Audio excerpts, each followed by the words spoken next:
Mi nombre es Aníbal Fernández, profesor de Historia, culminando la licenciatura en Educación. Trabajo actualmente en el Instituto de Formación Docente Continua del Bolsón, provincia de Río Negro, tanto en los profesorados de nivel inicial como de Historia. La narrativa que presenté para las terceras jornadas del Infod tenían que ver con el diseño de la virtualidad del espacio política educativa y trabajo docente del profesorado de Historia. Básicamente tiene que ver con las complejidades y los desafíos que tuvo esta tarea, pero también de las oportunidades que se abrieron. El propósito general que tiene este espacio curricular es la de posibilitar verdaderos procesos de reflexión que puedan colaborar en la construcción personal de cada estudiante en cuanto a su posicionamiento ético, político y pedagógico como futuros docentes. Y por supuesto el mayor desafío era estar fuera de las aulas, fuera del instituto, con las limitaciones que en nuestra zona también tienen las comunicaciones, con la inadecuación de algunas de esas tecnologías y por supuesto con las propias falencias a la hora de utilizarlas. Así, en este contexto surge la pregunta: ¿cómo lograr orden y coherencia en la propuesta que no dificulte el trayecto de los estudiantes, al tiempo de poder mantener abierta la posibilidad de una polifonía de voces y la diversidad de perspectivas? Para ello realizamos una selección de los contenidos prioritarios, elaboramos un plan de trabajo y un cronograma claro que pudiera ser seguido por todos. Utilizamos un abanico de medios de comunicación, no solo las aulas virtuales que posee el campus del instituto, sino también el mail, el WhatsApp, las videoconferencias. Sin embargo, el mayor reto se encontraba en acortar y organizar las lecturas y todos los materiales con los que solemos trabajar en el aula y fuera de ella, tratando de construir así una experiencia que no perdiera riqueza, pero que al mismo tiempo colaborara en un cierto ordenamiento para los estudiantes, sobre todo por la falta de costumbre de muchos de ellos a estudiar sin la presencialidad.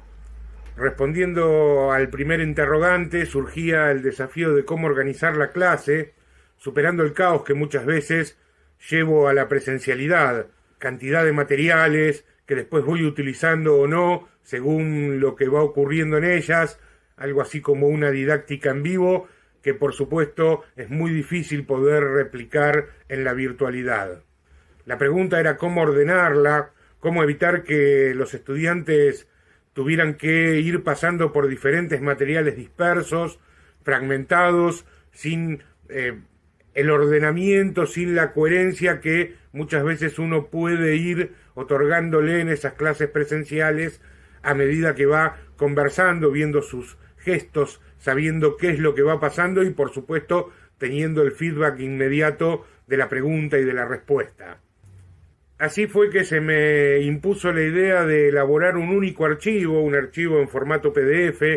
que pudiera funcionar como material autosuficiente. El nombre quizás no es el ideal, pero es el que me surgió y básicamente refiere a un archivo multimedia que incluía un audio o un video elaborado de manera artesanal para presentar el tema, un recorrido o cuerpo conceptual en el cual se entremezclaban largas citas seleccionadas de los autores que trabajamos y que se iban hilvanando con mis propios comentarios, con enlaces a páginas web o videos de YouTube, diferentes materiales multimedia en línea que buscaban enriquecer, complejizar y ejemplificar diferentes cuestiones y sobre todo hacer aparecer diferentes miradas, diferentes voces más allá de la propia del docente. Si al final de la clase siempre dejar algunas preguntas pendientes que quedaran abiertas a la reflexión de cada uno de los estudiantes y por supuesto un apartado que me pareció interesante incluir donde se clarificaban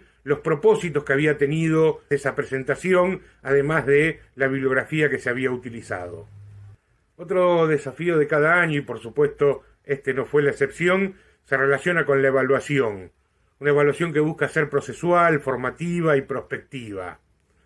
En este espacio particular, yo siempre planteé la posibilidad de la promoción directa sin examen final. Por lo general, solemos tener el momento más fuerte evaluativo hacia el final de la materia, y eso suele ser una suerte de cuello de botella, porque todas las materias, cuando están cerrando sus cursadas, suelen pedir la carga de trabajo más importante. De allí que se me ocurrió que fuera, al promediar la cursada, el momento donde tuvieran que hacer el trabajo de mayor cantidad de elaboración y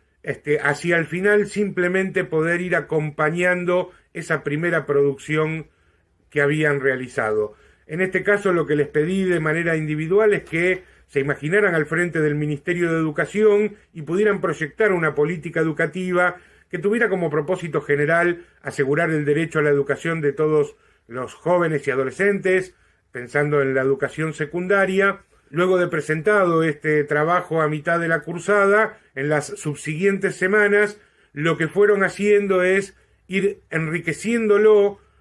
de dos formas. Por un lado, compartiendo el trabajo con algún compañero, intercambiándose miradas, ideas que iban surgiendo a partir de la lectura, y por otro lado, a partir de ir buscando en las nuevas cuestiones que íbamos trabajando en las clases, que de todo ello se podía incorporar y podía servir para hacer más interesante y más rico el proyecto que habían elaborado. En torno a las reflexiones finales que me dejan esta experiencia, claramente las nuevas y viejas desigualdades ahí están. Sin embargo, considero que hoy estamos con una mejor preparación para encarar el futuro. Por otro lado, cuando los efectos de la pandemia flexibilicen un poco el aislamiento, la posibilidad de combinar, de hibridar presencialidad y virtualidad seguramente va a redundar en una mayor apertura de oportunidades y posibilidades que vayan haciendo una realidad efectiva ese derecho a la educación en el nivel superior. Los estudiantes, quienes han compartido esta experiencia conmigo, han considerado en líneas generales, más allá de